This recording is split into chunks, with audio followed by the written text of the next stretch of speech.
Hey there, cool cats. As a DJ, right now I'm going through old Cashbox magazines to look at what are on the charts and pulling one song a week for every year that I do my show as a playlist. But also along the way, I see these articles, and this is gold. This is history gold. These are primary source documents. What's a primary source document? In history, it's something written by a person commenting on an activity that's happening that's a first hand account, not a second hand or third hand, first hand account. And that's why it's a primary source. You can consider rock and roll songs themselves to be primary source documents. These are really cool. I love rock and roll history because sometimes you don't have to read, you just got to listen. But this is really interesting here. Rock and roll is a great unifying force. Let's go into the first paragraph.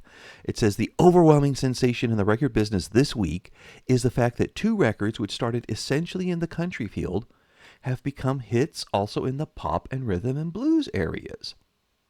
Okay. These two are Blue Suede Shoes by Carl Perkins and Heartbreak Hotel by Elvis Presley. And you're going, wait a minute, those aren't country songs, those are rock and roll songs. Well, we think of them as rock and roll songs now, but back then they were country. Elvis Presley was a country act. Carl Perkins was a country act. They just happened to be using rock and roll elements, the same way that rhythm and blues was using rock and roll elements. And now both of those genres with their rock and roll are breaking into the pop genre. Now, what are the differences between them? Country, you're thinking hillbillies, and actually that's what they called it, the hillbilly charts just a few years ago. They're not very sensitive, are they, in the late 40s? Because they also call the rhythm and blues race music because it was predominantly played by black musicians. Yeah, they were a lot less sensitive in the 40s. When we talk about that being a different era, we ain't lying. It was different. So you have the hillbillies, and you've got, let's not say that. Let's say you've got people who are, it's a more rural sound to it. We'll go with that, rural. And you've got the deeper urban sounds of the rhythm and blues. So where's pop? Well, that's out in the suburbs, I guess. And that's a fair assessment. That's really a fair assessment. If we go with that regional approach, we do get it right. And what does the pop music sound like in the 40s? Lots of orchestra, big bands, light orchestra, big old lush orchestration, whatever it is, orchestra, orchestra, orchestra. And it's not that the music was bad, it just wasn't rock and roll.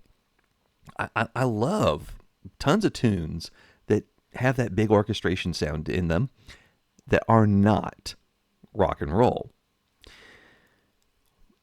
But right now in 1956, it's rock and roll that's getting to the top of all the charts. And that's something that the guys at Cashbox are commenting, saying that we've had these national communications networks for some time. We've had national distribution of records for some time. Nothing really got everyone together. Everyone was still kind of in their niche. If you're into Montevani, you're not into Louis Jordan, and you're probably also not into Minnie Pearl. Just three examples of different genres. But with the rock and roll, if you're into Elvis Presley, you might also be into Elvis Presley, and you might be into Elvis Presley, but for different reasons, but you still like the song. Whatever your reasons are, you're liking the song. You're liking the Carl Perkins.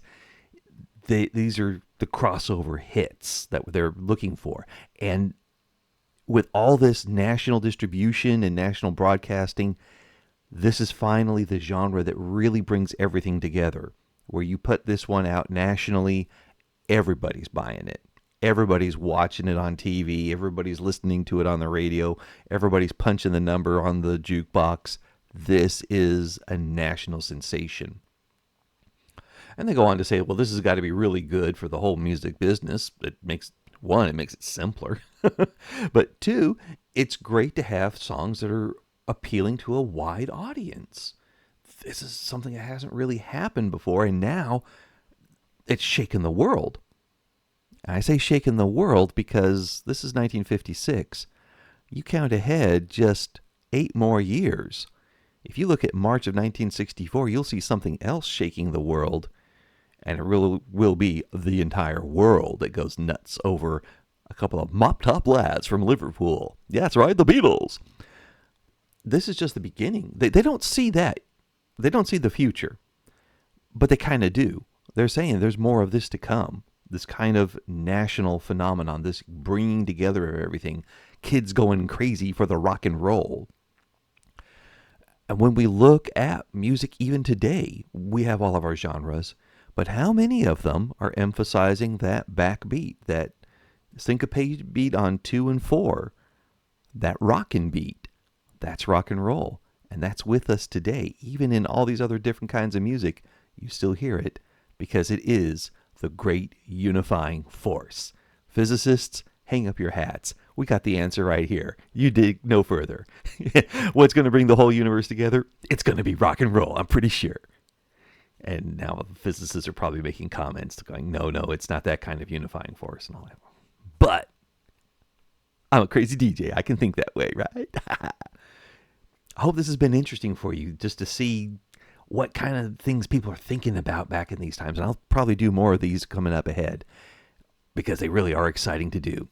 Until the next one, stay cool, cats.